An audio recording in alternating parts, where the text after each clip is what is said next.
My boyfriend, Dallas Clarke, had a pick-me girl constantly hanging around him named Olivia Phillips. She knew perfectly well that I had diabetes and could not eat high-sugar foods. Yet, during our hiking trip, she still managed to trick me into eating a high-sugar energy bar, which caused my blood sugar to spike. When I pulled out my insulin pen to inject myself, I discovered with horror that my medication had been replaced with saline solution. Seeing me collapsed on the ground, dry heaving uncontrollably, Olivia smirked in disdain. "You are always so dramatic. It's just sugar, you don't need to act like you're dying. That's why I told Dallas to switch your meds, because you needed to toughen up and build some stamina." I looked toward Dallas, my breathing already becoming labored. "Dallas, give me my medication. If I don't inject insulin soon, I'm going to die." Dallas frowned slightly. "Don't you think you're being a little overdramatic? I've never heard of anyone dying from a bit of sugar." "Olivia's right. You're such an attention seeker.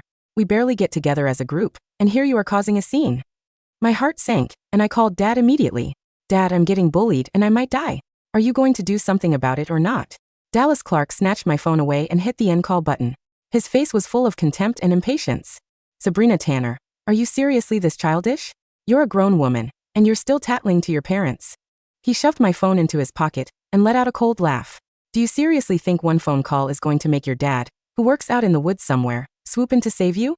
Stop embarrassing yourself." He had no idea that the man he looked down on was actually the owner of this entire nature reserve. In other words, this whole mountain belonged to my family. My vision kept fading in and out as the nausea and dizziness from the sugar spike tore through me. Olivia Phillips, Dallas's so-called girl best friend, chimed in without missing a beat. "Dallas, I told you from the start that women are so manipulative. Look at her. She ate one little energy bar, and now she's pretending to be weak so you'll feel bad and carry her down the trail." She continued, "Just saying though, you two lovebirds can be lovey-dovey on your own time without wasting everyone else's. If you pick her over us tonight, I'm not going easy on you during the drinking games." Dallas laughed at her teasing. "With your tolerance? You'd belong at the kids' table." "Screw you. I'm going to make you eat those words." As they bantered back and forth, the two of them ended up in a playful embrace. This was not the first time they got physical with such a complete lack of boundaries. When Dallas first introduced me to his group, Olivia was there. The moment she saw me, she broke into a huge smile and pulled me into a tight hug. "So you're the girlfriend. Dallas talks about you all the time. Finally, we get to meet you in person. You're even prettier than your photos." She sounded friendly, but her eyes scanned me from top to bottom in a split second. After we sat down, she casually commented, "You wore a dress to hang out? Super feminine of you. But just so you know, we're a pretty rowdy bunch. When we start playing games and stuff, you might want to be careful not to get it dirty." I gave up on that a long time ago. I've been with these guys too long, so I'm more comfortable in cargo pants. They don't stain and they're easy. Everyone laughed, as if wearing a dress to a casual get-together was the strangest thing in the world. I felt her subtle hostility, and I also knew I would never fit in with Dallas's friend group. Yet every time I told Dallas how I felt, he made it sound like I was the problem. "Olivia's a tomboy with a dude's personality. She doesn't mean anything by it. Be more understanding. I'm introducing you to my friends so you can get along with them, not so you can get jealous. You're making me look bad when you act like this." To prove that I was supposedly overthinking, he even forced me to join this hike. And now the supposedly harmless tomboy was watching me suffer on the ground with smug satisfaction. Dallas kicked at my leg irritably. "All right, quit the act and get up. You're holding up everyone's hike." The symptoms of hyperglycemia left my entire body weak, and every breath felt like it was burning my chest. I grabbed desperately at his pant leg, using every ounce of strength to beg him. "The medication. Give me my insulin. I really can't breathe." Seeing my flushed face, Dallas hesitated for a moment. He crouched down and helped me up slightly. "Is it really that serious?" Just as I was about to speak, Olivia suddenly burst into dramatic sobs. She looked at me with this wounded expression, as if I were some kind of unforgivable criminal. "Sabrina, how could you do this to me? I bought that imported premium energy bar for over $200 just because you're Dallas's girlfriend. It's super healthy and packed with nutrients. How could they possibly cause such an extreme reaction?" Her eyes turned red as she sniffled. Are you trying to frame me? I know you don't like me, but you can't target me like this." She looked at Dallas with tears in her eyes. "Dallas, we've been friends for years. Don't you know my character by now? You're the one who said bros before hoes, so today I'm making you choose. Are you picking your ride or die friend, or your girlfriend?" Dallas immediately panicked, and let go of me to rush over and comfort her. "Of course, I believe you. This is my fault. I've spoiled her too much. I'll make her apologize to you." His sudden movement sent me crashing to the ground again, and tiny rocks flew dangerously close to my eyes. Meanwhile, everyone rushed to surround Olivia, showering her with comfort. "Olivia, don't cry. We all know you're not that kind of person." "Seriously? She's so dramatic. Dallas, what did you even see in her? I bet she's just stirring up trouble on purpose, trying to make you distance yourself from Olivia. Dallas tenderly pulled the sobbing Olivia into his arms and softly consoled her. He looked exactly as gentle as he had when he confessed his feelings to me. But right now I, his actual girlfriend, was cast aside and shut out. My vision was already starting to blur, but I struggled to lift my head and saw Dallas's and Olivia's hiking backpacks not far away. It suddenly hit me that my insulin pen might be hidden inside one of them. Gasping heavily, I began inching across the ground, my fingertips reaching forward desperately. Just as I was about to touch the backpack strap, a hiking boot came down without warning and ground viciously into the back of my hand. It was Olivia. The searing pain made me let out a muffled groan. Yet, she acted as if she was startled and let out an exaggerated gasp. Oh my gosh. I'm so sorry. I didn't mean to. But Sabrina, why did you put your hand under my shoe? Is this another trick to frame me? She sounded all pitiful and wronged, but the blatant smugness on her face showed she did it on purpose. However, since her back was to everyone else, no one saw the malice on her face, so no matter how I tried to explain, nobody would believe me. Frustration rose like a weight on my chest. Her foot pressed harder, and I was too weak to pull my hand away. I could only feel with excruciating clarity as my fingers were ground beneath her boot, too weak even to cry out in pain. Seeing that I was not responding, she pouted and grumbled with dissatisfaction. Why aren't you saying anything, Sabrina? I already apologized. Are you still not satisfied? Do I have to get on my knees and beg before you'll forgive me?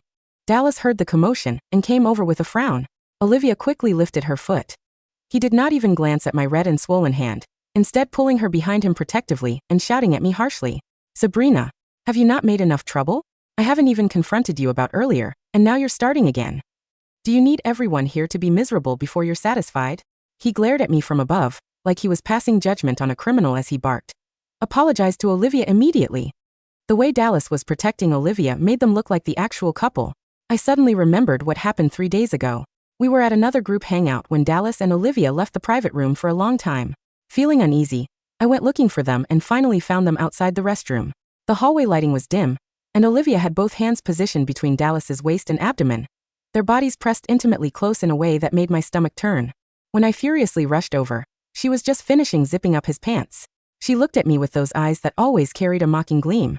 She said, Sabrina, don't get the wrong idea. Dallas's zipper got stuck, so I was just helping him out. Meanwhile, Dallas was completely unbothered. He was even slightly annoyed that I interrupted them. Baby, don't read too much into it. Olivia and I are just friends. Besides, she's basically one of the guys. Olivia's basically one of us. She always says she's jealous we have something she doesn't, so what's the harm in letting her take a look? I was stunned speechless. I could not believe that he could say something so ridiculous with a straight face. That night, we had a huge fight, and I told him I wanted to end our relationship. However, he completely changed his tune, holding me while swearing up and down, even shedding a few tears. His apology seemed so sincere. Thinking of our 3 years together, I eventually softened. Looking back now, I realized I was not holding on to the relationship itself. Instead, I was just reluctant to let go of those 3 years I invested. I clung to a relationship that already rotted, foolishly hoping it could come back to life. It was pathetic. We're done. I rasped from the ground. Dallas froze for a moment. Then he suddenly let out a scornful laugh. Playing the breakup card again? Sabrina, just because I humored you once doesn't mean I'll do it every time. He crouched down and grabbed my chin, forcing me to look up at him. Playing hard to get only works so many times before it gets annoying. As I stared at his face up close, he suddenly felt like a stranger. Any lingering feelings I had for him vanished completely. Mustering my final bit of strength, I spoke slowly and deliberately. I am Sabrina Tanner of the Tanner family. You're treating me like this on my family's property. Have you thought about the consequences? How dare any of you mess with someone from the Tanner family? The moment those words left my mouth, the group erupted. The Tanner family? Which Tanner family is she talking about? What other one could there be? The ultra-powerful Tanner family, obviously. This whole nature reserve we're standing on is Tanner property, isn't it? Oh my goodness, did the sugar fry her brain? Look at this backwoods nobody trying to claim she's a Tanner heiress. Olivia laughed the hardest. She wiped the tears from her eyes and patted Dallas's shoulder with fake concern. All right, you guys. Don't tease the poor girl anymore. Can't you see she's about to cry? Keep going, and she'll start claiming she's the queen of some country, coming to chop off your heads. Another round of harsh, mocking laughter filled the air. Only after they laughed themselves out did Olivia pull something from her pocket. A blue and white injection pen. It was my insulin. My eyes lit up, feeling hopeful as I struggled to lift my hand toward her. She give it to me. Just as my fingertips were about to touch the pen, Olivia flicked her wrist and nimbly pulled it away from my reach. She curled her lips into a cruel smirk and shot a knowing look at the bleach blonde guy standing nearby, Ethan Biles. Ethan immediately caught on and took the pen from her hand, eyeing me with a sleazy, predatory gaze. "I don't buy that she's some innocent little girl," he said. Then, like he was teasing a dog, he dangled the pen in front of me and waved it around. "You want it? Crawl over here and beg me for it." My mind was already starting to fog over, and my legs were too weak to stand. Out of pure instinct, I crawled forward. Oh my gosh! She's actually crawling. Quick, get this on video. This is wild.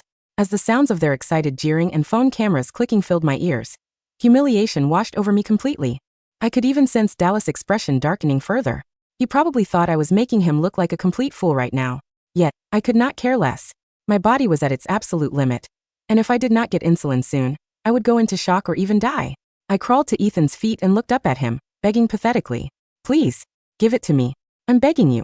Ethan's smile grew even more disgusting as he continued waving the pen around, refusing to hand it over. Instead, Olivia gasped dramatically and covered her mouth in mock shock. "Oh my Sabrina, you look like you've done this before." She turned to Dallas, whose face went completely dark, and asked with feigned innocence. "Dallas, you don't think she's the type to sneak around behind your back playing kinky dominance games with other guys, do you?" That single comment ignited all the rage Dallas was bottling up. USLT. With a furious roar, he kicked me viciously in the side. The brutal force sent my entire body flying through the air before I slammed hard into a nearby tree trunk. The excruciating pain made my vision go black, and I nearly passed out completely. Dallas's face twisted with rage as he approached me step by step. He stopped right in front of my face, and he growled. "Tell me, who the hell is he?" I was barely conscious from the pain, and even breathing became difficult. All I could do was weakly shake my head. However, he interpreted this as defiance. "Still won't talk," he roared, then kicked me square in the chest. I heard the distinct sound of my own ribs snapping, and a metallic taste surged up from my throat as blood mixed with saliva spilled from the corner of my mouth. The combination of searing pain and lack of oxygen sent my body into violent spasms, and I felt myself slipping away. Just as I was about to lose consciousness completely, a furious shout rang out from behind the crowd. "Stop. Lay one more hand on my daughter, and you'll never walk out of these woods again." The voice thundered through the forest clearing, shaking the leaves on the trees. Everyone froze. Dallas's foot, raised to kick me again, hovered in the air before he stumbled back, startled by the sheer authority in that shout. A dozen men in tactical gear emerged from the shadows of the tree line, moving with terrifying precision. They weren't park rangers, they were private mercenaries. At the center of them strode a man who looked like he could crush stones with his bare hands. My father, Arthur Tanner. "Dad," I whispered, a tear leaking from my eye, mixing with the blood on my face. Dallas, recovering from his shock, sneered. He didn't recognize the billionaire tycoon in his outdoor gear. He only saw an older man interrupting his power trip. "Who the hell are you?" Dallas barked, trying to regain his composure in front of Olivia. "This is a private matter. Get lost, old man, before I report you for harassment." Dad didn't even look at him. His eyes were locked on me, on my broken, trembling form, the blood on my lips, the unnatural angle of my ribs. The temperature in the clearing seemed to drop 20 degrees. "Paramedics!" Dad roared. 2 medics rushed past the security team, carrying a stretcher and an emergency kit. As they knelt beside me, checking my vitals and injecting emergency glucose and insulin to stabilize my erratic levels, Dad finally turned his gaze to Dallas. It was the look of a predator staring at prey that didn't yet know it was dead. "You reported me?" Dad walked forward slowly. "You are standing on my land, breathing my air, and hurting my daughter." Olivia, sensing the danger, tried to play her usual card. She stepped forward, wiping her fake tears, and put on a pitiful, trembling voice. "Sir, please don't misunderstand. Sabrina, she went crazy. She was attacking us, and Dallas was just trying to protect me. She's mentally unstable." Dad stopped in front of Olivia. He towered over her. "You swapped her insulin for saline." Olivia's face went pale. I don't know what you're talking about. It was a prank. It was just a joke." "A joke?" Dad repeated, his voice dangerously low. He signaled to the head of security. "Secure them. All of them. If they resist, break their legs." "Hey, you can't do that. That's illegal kidnapping." Ethan shouted, trying to back away. The security team moved like a wave. Before Ethan could take another step, he was slammed face first into the dirt, zip ties cinching his wrists. Dallas tried to throw a punch, but a guard caught his fist effortlessly and twisted it until Dallas screamed, forcing him to his knees. "You're making a mistake," Dallas yelled, his face pressed against the soil. "My girlfriend is Sabrina Tanner. She's a nobody. Her dad is a lumberjack or something. You're going to jail for this." Dad knelt beside the stretcher as the medics lifted me. He gently brushed the hair out of my face, his hands shaking with suppressed rage. Dallas Clarke, Dad said, his voice carrying clearly over the sound of the approaching medical helicopter. You are correct about one thing. Her name is Sabrina Tanner. But you are very wrong about who I am. Dad stood up, buttoning his jacket. I am Arthur Tanner, CEO of Tanner Global, and you just attempted to murder the sole heiress to my empire. The silence that followed was absolute. Dallas's eyes bulged, threatening to pop out of his skull. Olivia stopped her fake crying instantly, her mouth hanging open. The arrogance drained from their faces, replaced by a cold, creeping terror. Take them to the holding cells, Dad ordered cold-heartedly. And save the footage from their phones. I want every second of their cruelty documented for the jury. I woke up 3 days later in the VIP suite of the Tanner Private Hospital. My chest was heavily bandaged, and M4 drip was humming quietly beside me. Dad was sitting in the armchair, reading a document. He looked like he hadn't slept in 72 hours. Dad, I croaked. He was at my side in an instant. Brina, thank God. Don't try to move. You had 3 broken ribs, a severe concussion, and your kidneys nearly failed from the ketoacidosis. I stared at the ceiling, the memories flooding back.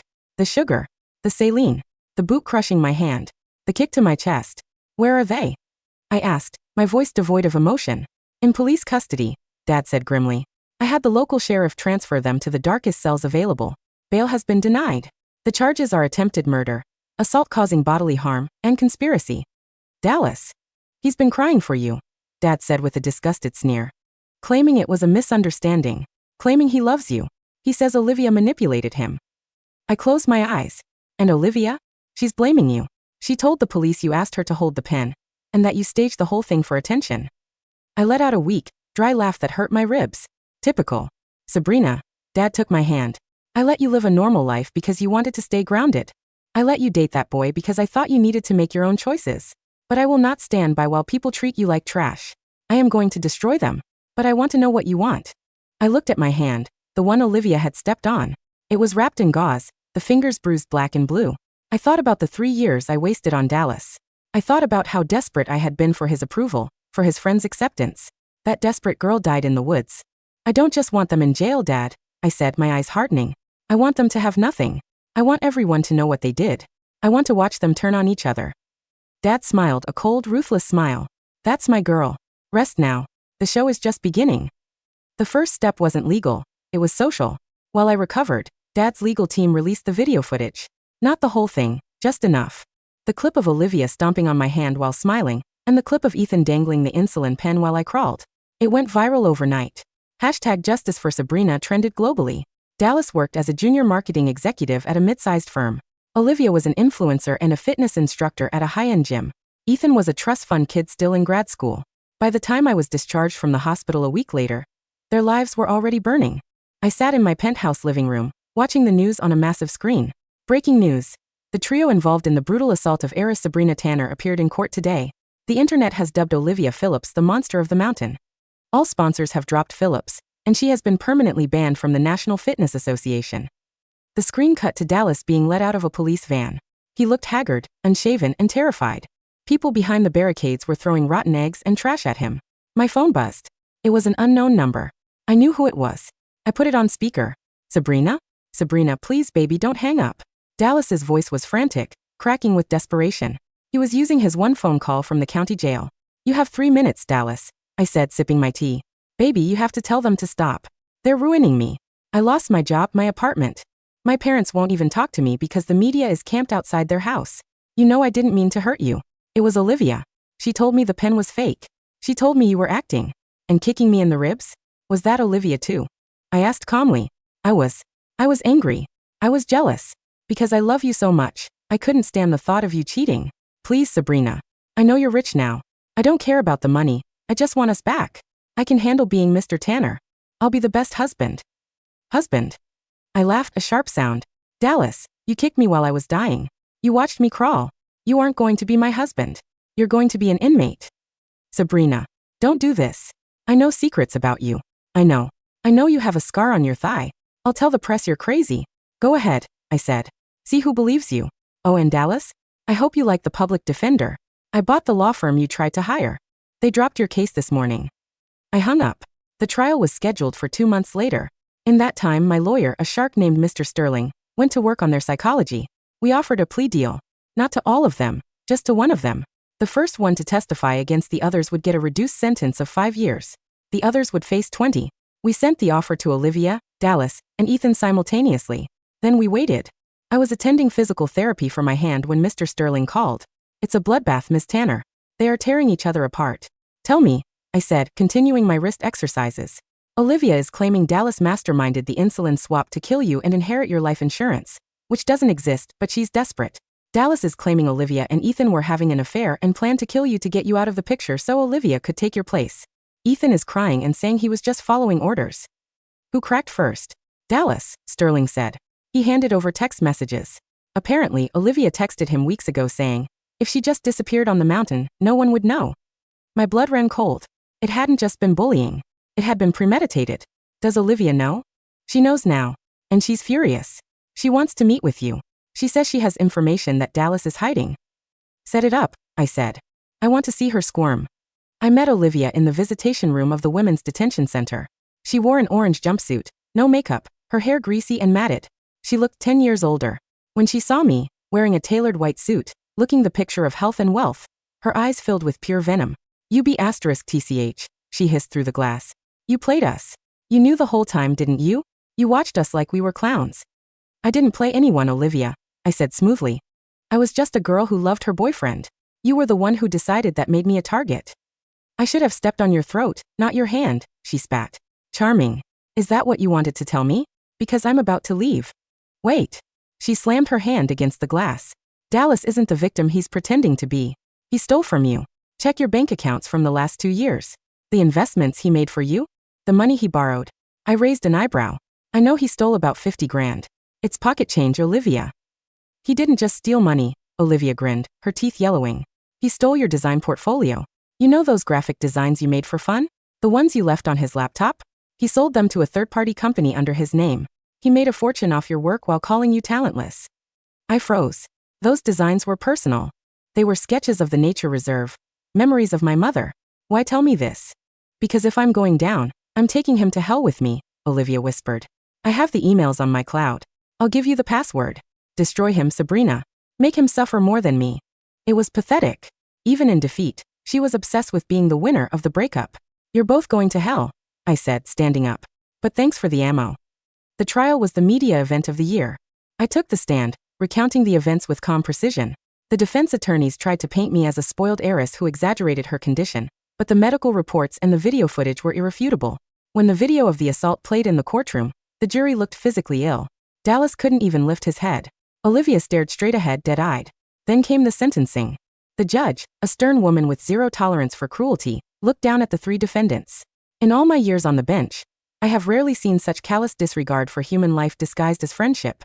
You tormented a woman suffering a medical emergency for your own amusement. Dallas Clarke, 18 years in prison for attempted murder and assault.